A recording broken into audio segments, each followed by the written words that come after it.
दिल्ली की खबर, क्योंकि अरविंद केजरीवाल से जुड़ी एक खबर है। आज केजरीवाल की ईडी कस्टडी खत्म हो रही है और आज तक को खबर मिली है कि प्रवर्तन निदेशालय अरविंद केजरीवाल की कस्टडी 7 दिन बढ़ाने की मांग करेगा। सूत्रों के जरिए यह एक्सक्लूसिव जानकारी मिली है कि अपनी मांग के पक्ष में कौन सा तर्क देगी ईडी। और ईडी का कहना है कि अभी दस्तावेजों के साथ अरविंद केजरीवाल का सामना कराना बाकी है, क्योंकि दस्तावेजों की अंबार है और ईडी ने अरविंद केजरीवाल पर जांच में सहयोग न करने का भी आरोप लगाया है। वहीं दूसरे आरोपियों के बयान से भी केजरीवाल का सामना कराना अभी बाकी है।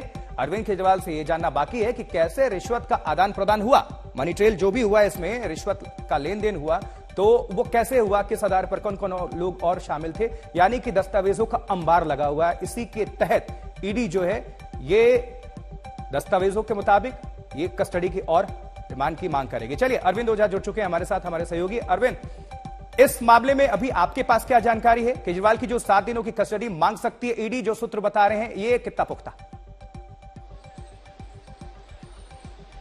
नहीं, बिल्कुल देखिए, 7 दिनों की कस्टडी मांगेगी ईडी। सूत्रों ने आज तक को ये पुख्ता जानकारी दी है, यानी जो पुलिस रिमांड जो मिली थी, ईडी कस्टडी मिली थी, उसमें अरविंद केजरीवाल से पूछताछ हुई और ईडी के सूत्रों का कहना है कि अरविंद केजरीवाल जांच में सहयोग नहीं कर रहे हैं। प्लस कल ही ईडी की टीम ने आम आदमी पार्टी के गोवा के कुछ नेताओं को सम्मन भेजा है। अब अगर ईडी की कस्टडी में अरविंद केजरीवाल हैं और ऐसे में गोवा के आम आदमी पार्टी के नेताओं को सम्मन भेजा जा रहा है, तो जाहिर सी बात है आज कोर्ट में ईडी ये भी कहेगी कि जिनको सम्मन भेजा है उनसे अरविंद केजरीवाल का आमना सामना करवाना है, क्योंकि जब के कविता को गिरफ्तार किया गया था तो ठीक है अरविंद, नजर बनाकर रखिएगा। इस वक्त आम आदमी पार्टी की तरफ से आतिशी प्रेस कॉन्फ्रेंस कर रही है, सीधा रुख करते में बांटेंगे। इसी तरह से ये कंपनियों की लिस्ट इतनी लंबी है, चाहे इसमें future gaming, mega engineering, Haldia energy, Kalpataru projects, Chennai Greenwoods, Vedanta limited, Hetero group, Navayuga engineering, doctor Reddy's, micro lab, Hero motor corp.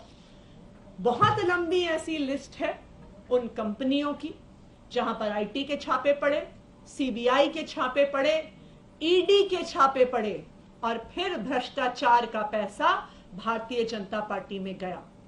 तो प्रधानमंत्री को देश में तो कानून लाना पड़ेगा इस पैसे को गरीबों में बांटने के लिए। तो फिर वो कह रहे हैं कि मुझे फिर से वोट दीजिए, लेकिन मैं भारतीय जनता पार्टी को ये कहूंगी कि भारतीय जनता पार्टी के अकाउंट में जो पैसा है, जो भ्रष्टाचार का पैसा है, उसको गरीबों को देने से आपको कोई नहीं रोक रहा।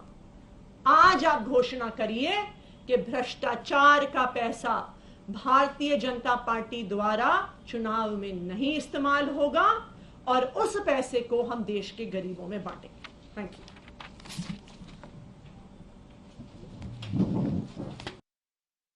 पार्टी की तरफ से आतिशी प्रेस कॉन्फ्रेंस करते हुए आरोप लगाते हुए कि जो तमाम जो छापेमारी और हर जगह जो नोटिस दिया गया, वो जो पैसा है वो बीजेपी के खाते में गया, यह साफ तौर पर आरोप लगाया जा रहा है और गरीबों में बांट दिया जाए, ये कहना है आतिशी का। चलिए, ये लगातार बड़ी खबर पर नजर बनी हुई, लेकिन अरविंद केजरीवाल की मुश्किलें काफी बढ़ गई हैं, ना सिर्फ उनकी बल्कि पूरी पार्टी की, क्योंकि अरविंद केजरीवाल आम आदमी पार्टी के संयोजक है, दिल्ली के मुखिया हैं और उन्हीं के इशारे पर सब कुछ उनकी पार्टी में कमान किया जाता है। लेकिन अब सवाल यह है कि अगर जेल से वो सरकार चलाने का दावा कर रहे हैं, अब अगर रिमांड उनकी ओर बढ़ती है तो क्या होगा? क्या वो उसी तरह से जेल से नोट भिजवाएंगे? लेकिन राहत की कोई गुंजाइश फिलहाल उनके लिए नजर तो यहां से नहीं आ रही है, क्योंकि ईडी के मुताबिक जो सूत्र बता रहे हैं, उनके पास, ईडी के पास बहुत सारे कागजात हैं, उसी के आधार पर उनकी रिमांड बढ़ाने की कोशिश होगी और वो लगभग 1 हफ्ते की और है।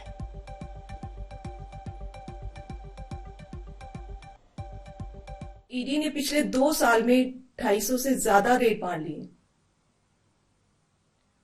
वो इस सो कॉल्ड शराब घोटाले का पैसा ढूंढ रहे हैं। अभी तक किसी भी रेड में 1 पैसा नहीं मिला।